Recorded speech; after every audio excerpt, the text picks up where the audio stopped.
Okay, Margie Quin, she's the Assistant Special Agent in charge at the TBI, and Margie has testified at all of our hearings except one in Memphis, and she sent a very able assistant there, and we really appreciate how the TBI has worked with the Economic Council on Women throughout these hearings, and we appreciate very much the work that they are doing, and you're going to see that in here. This morning when Representative Senator Crow, I should say, was speaking, Margie, he praised you highly, the TBI, and talked about the various pieces of legislation. He seemed to be very proud that the legislature had done that work, and I know that you had a lot to do with that. Good morning, and thank you for having me again. The TBI is thrilled to partner with the Women's Economic Council on this issue. As the collector of a lot of the Tennessee incident-based reporting and the statistical keeper of crime in the state, I think we've got a lot to offer with regards to domestic violence and other types of crime in the state. I'm here today specifically to talk about human sex trafficking and the impact that crime may have on the criminal justice system now and in the future. So, keep going. I started each of the hearings with just a very simple definition of what human trafficking is, because I think there's a lot of confusion about what trafficking is and whether or not it's occurring in our Tennessee communities.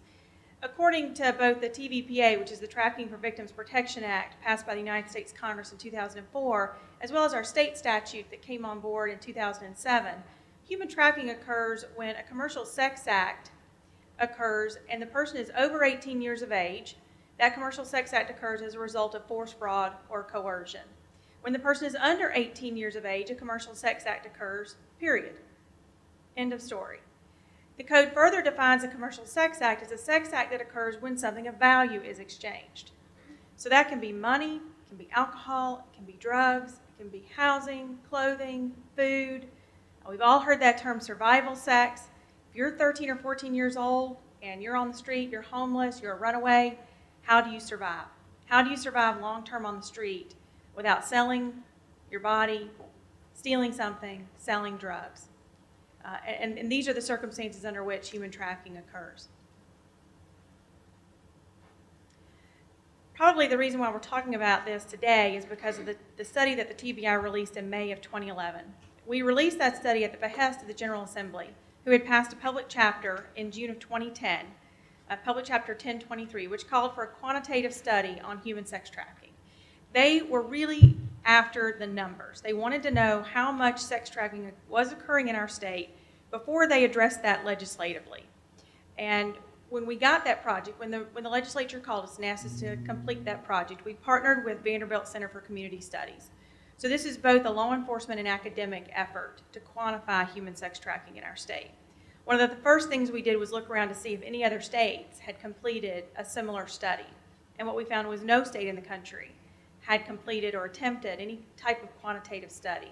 And still to this date, no state has released a quantitative study of human sex trafficking. There are about 5 states currently in the country who are modeling our methodology in order to produce their own state's results.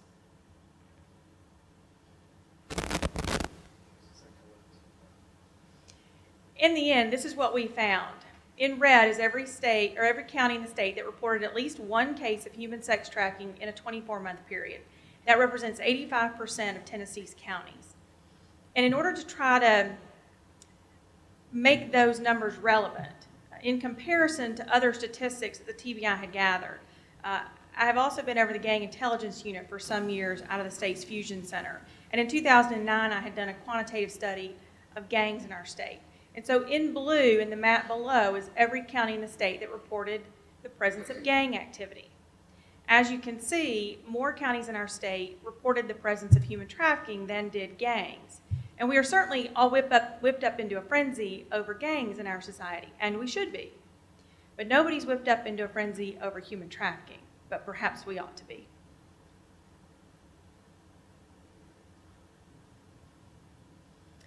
We further tried to quantify the issue of minor human sex trafficking, because if you look at the title of the report, which is Tennessee Human Sex Trafficking and its Impact on Children and Youth, what the legislature really wanted to get at, what they really wanted to know, was what was the impact of human sex trafficking on a minor, on a child under the age of 18, on a 13-year-old, on a 14-year-old.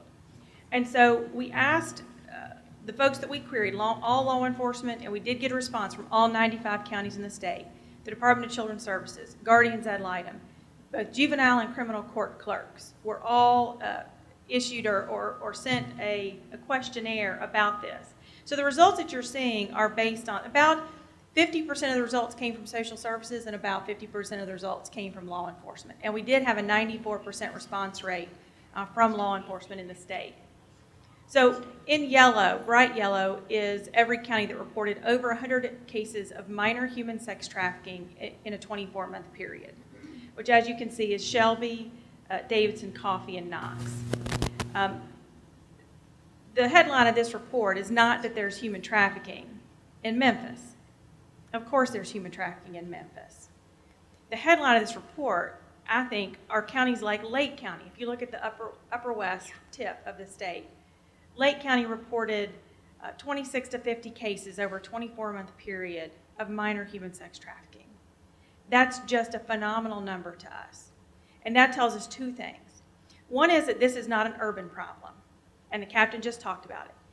Big crime, major crime, doesn't just occur in major cities. It occurs everywhere. It may not occur to the same extent or degree or frequency in smaller towns and cities, but it still occurs. Deviant behavior is not just relegated to urban areas and big cities. So I think the fact that we've got that much reported trafficking in places like Lake County and other what we would consider to be rural locations within our state tells us that this is not a foreign national problem, and this is not an urban problem, which is, I think, what most of our perceptions were when it came to things like human sex trafficking. I would also like to throw in that this doesn't have anything to do with movement or transportation. Transportation can occur in human sex trafficking, but it is not necessary to prove the crime. An 8-year-old or a 9-year-old can be trafficked from the bedroom she grew up in and she goes to bed in every single night. She can be trafficked from her house, from her bedroom, and never move anywhere. The term traffic really refers more to commerce than it does to movement.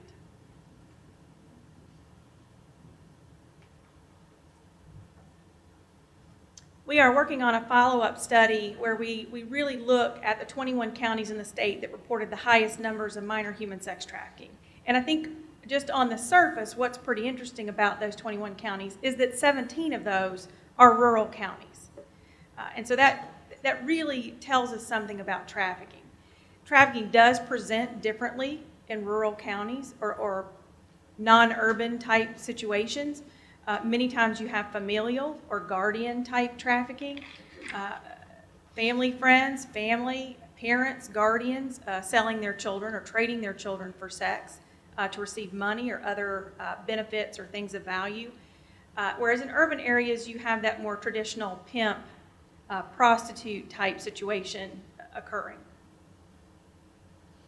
One of the other things we found in this follow-up report that we expect to be released probably in the next 30 or 60 days is that many of these counties that we're looking at, both urban and rural, are impoverished counties, and counties where you have a large percentage of the population receiving some sort of government benefit or assistance, food stamps or temporary aid. This statistic I thought was fairly startling, and that is the number of children in each of these counties that are living below the poverty level. 22% is the national average of children living below the poverty level. And you can see Lake County out there at more than twice the national average. 45% of Lake County's children are living below the poverty level. So what we're looking at in this next report are what are the conditions, the socioeconomic or crime type statistics, what's going on in those counties that may be giving rise to crimes like human sex trafficking.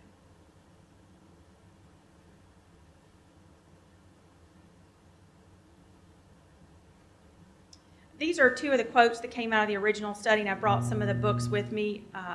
It is still available on our website as well, the full report. And you can see that this is the way that cases in rural counties are presenting themselves. A father selling his child or molesting his child and then allowing his friends to participate for a fee. Non-reporting of the crime because of the social stigma attached to it, or just misinformation about the crime.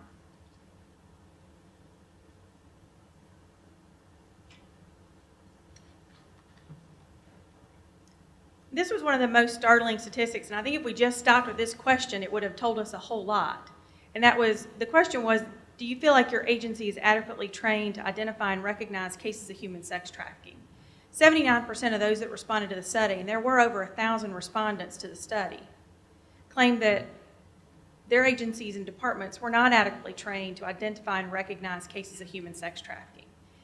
And when we looked at that statistic, plus the number of cases that were actually reported, we were pretty amazed. I've been in law enforcement over 21 years, and we were shocked at the results of this study.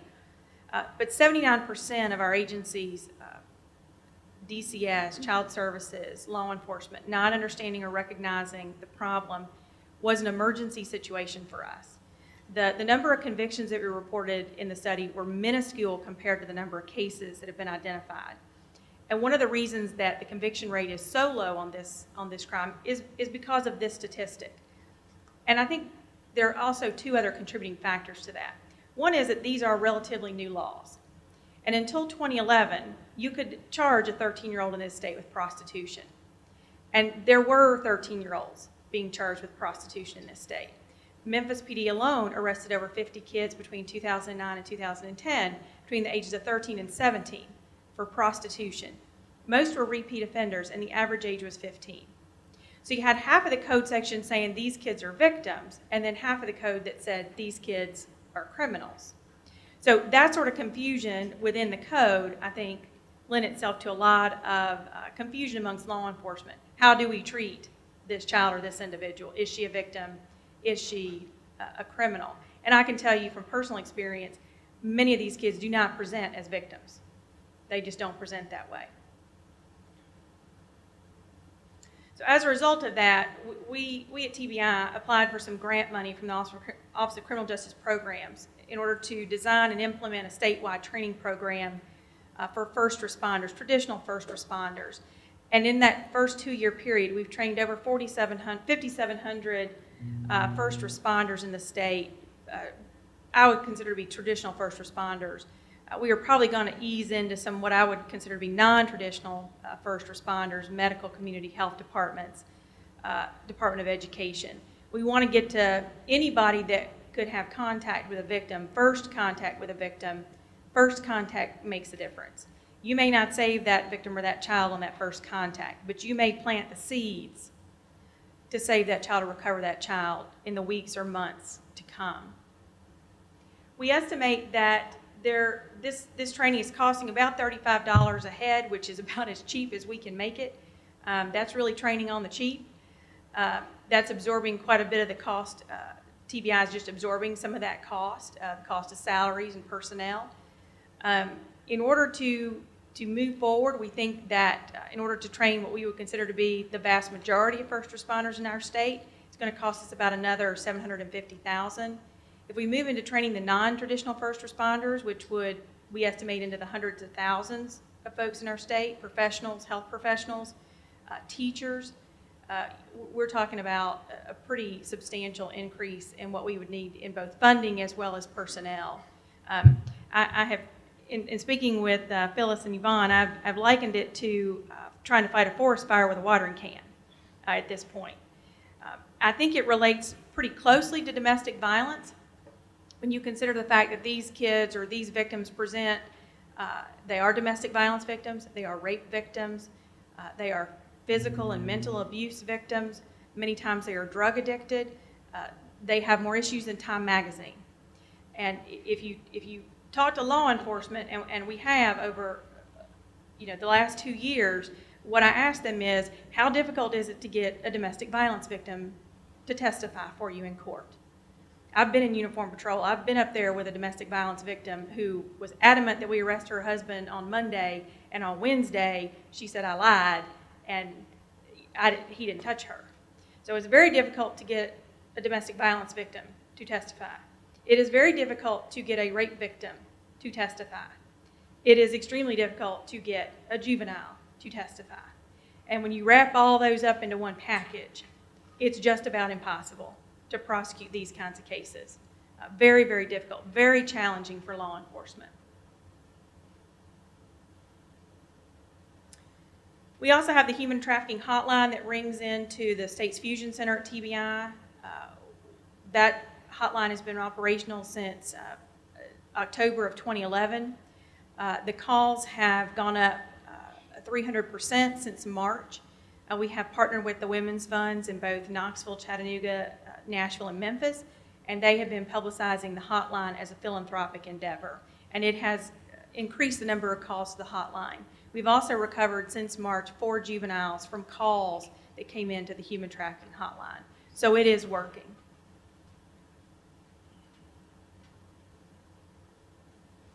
We have passed, I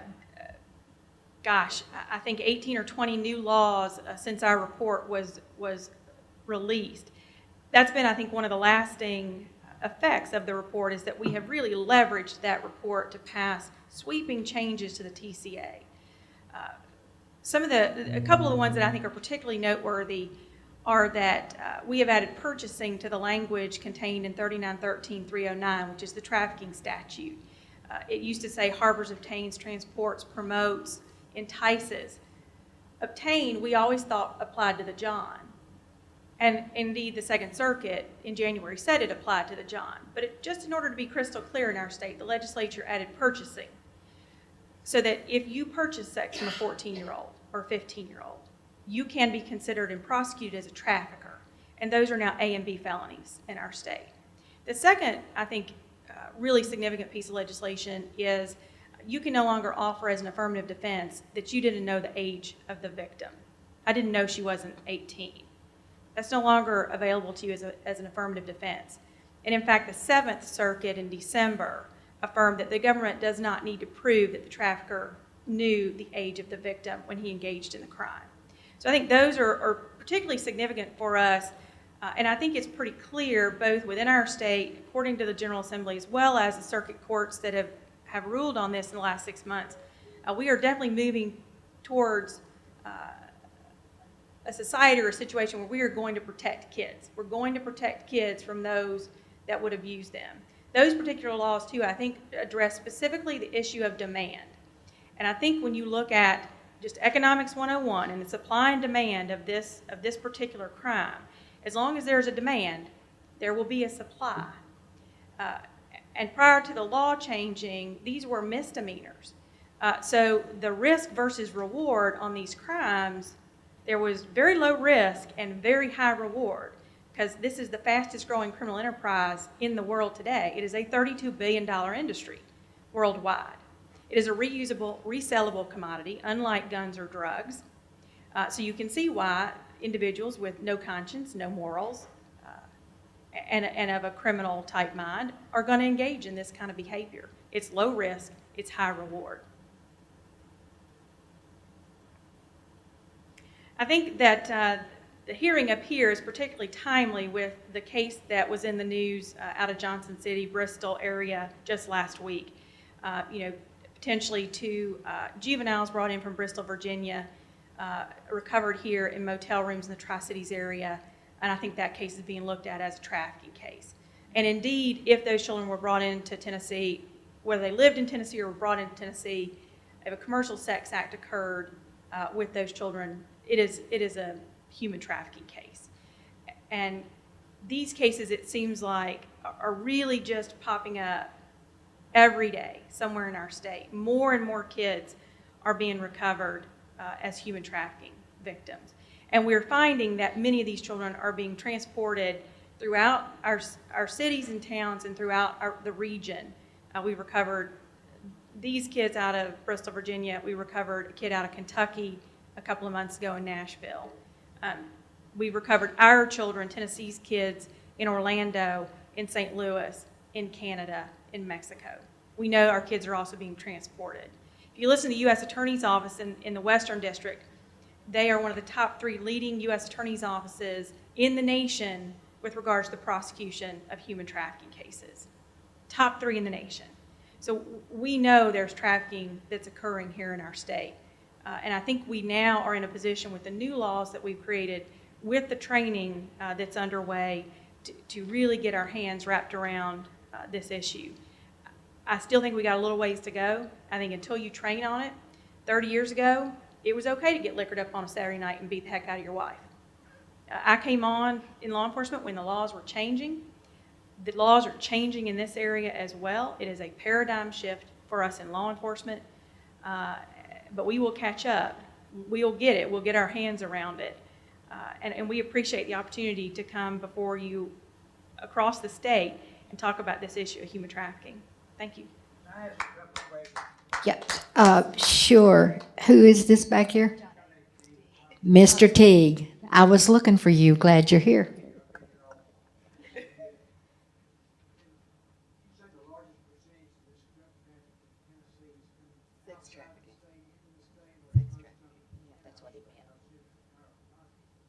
Drug trafficking or human trafficking? Human trafficking? I would say we've got a significant domestic trafficking problem, which means Tennessee's kids. It's much more difficult to quantify the amount of foreign trafficking. We know we have Asian spas. You can see the advertisements on the interstate, billboards. We know we have Latino residential brothels that have been busted in our state. One was busted up here in East Tennessee a couple years ago. We know the women forced into these Latino brothels are forced to engage with at least 30 men a day. This is not a choice any woman makes to do this kind of thing. I do think we've got obviously some foreign trafficking going on that may also be related to smuggling, but I think the vast majority, this is my opinion, the vast majority is domestic trafficking. They're just right here. We don't have to import them. They're right here in our towns and cities. Margie, isn't it true, in line with what Mr. Teague is asking, that in some rural counties that also happen to be pockets of poverty, that a lot of children were being sex trafficked? We believe so, and I will tell you, just based on my experience, most of the victims, a vast majority of the victims that we've come in contact with, that we've heard about, that we've talked to investigators about, are experiencing sexual trauma, rape, heavy physical abuse early on in childhood. I do a lot of work with survivors because I think it's important to understand their perspective. They add a tremendous amount of value to this discussion. And the two that I talk with most of the time in Nashville, both remember sex acts occurring as early as 5 and 6, at the direction of their mother. So they were trafficked in their home from the ages of 5 or 6. By the time they were 13, one was sold, her mother sold her to her drug dealer, and the other one left to get out of the house because she said the things that were happening to her in her own home were so terrible, she'd rather go across the country and sell her body to strangers. Because, again, she was, if you've been made to have sex with your mom's parade of horribles, if you're in law enforcement, you know those homes you go into and mom's got a parade of horribles coming through her house. That it's not a far stretch to get out there at 14 or 15 and sell your body to strangers. Right. Okay. Margie, we thank you very much. Do you have any questions, Phyllis, or? Okay. Let me give it to Sheriff Mathis. High poverty rate of children in Carter County. So I think we're up to You fit the 70 and 80% of Carter County kids are on assisted lunch. So we're Yeah. The other thing that I was just, well, you seem, not to pick on you, but the profile up here, are you finding this in Carter County to alarming extent? To a certain degree, and it goes back to what you were saying. I think you're seeing the preemptive part of this where parents or a caregiver is starting the process by exploiting the kids, sexually getting them into this situation.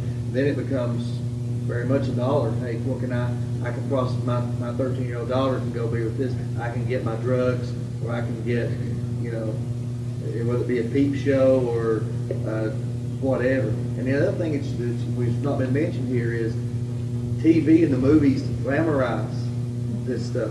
They glamorize the sex, the whole 9 yards. Charlie Sheen's a multimillionaire because he gets around and talks about having a different woman every night. I mean, it's TV, and it drives this nationwide. True. Okay, are there other questions that the audience has of anyone? Anybody like to ask any of the presenters, or us, or Ms. Quin? Okay, if not, thank you so much, Margie. We really appreciate it.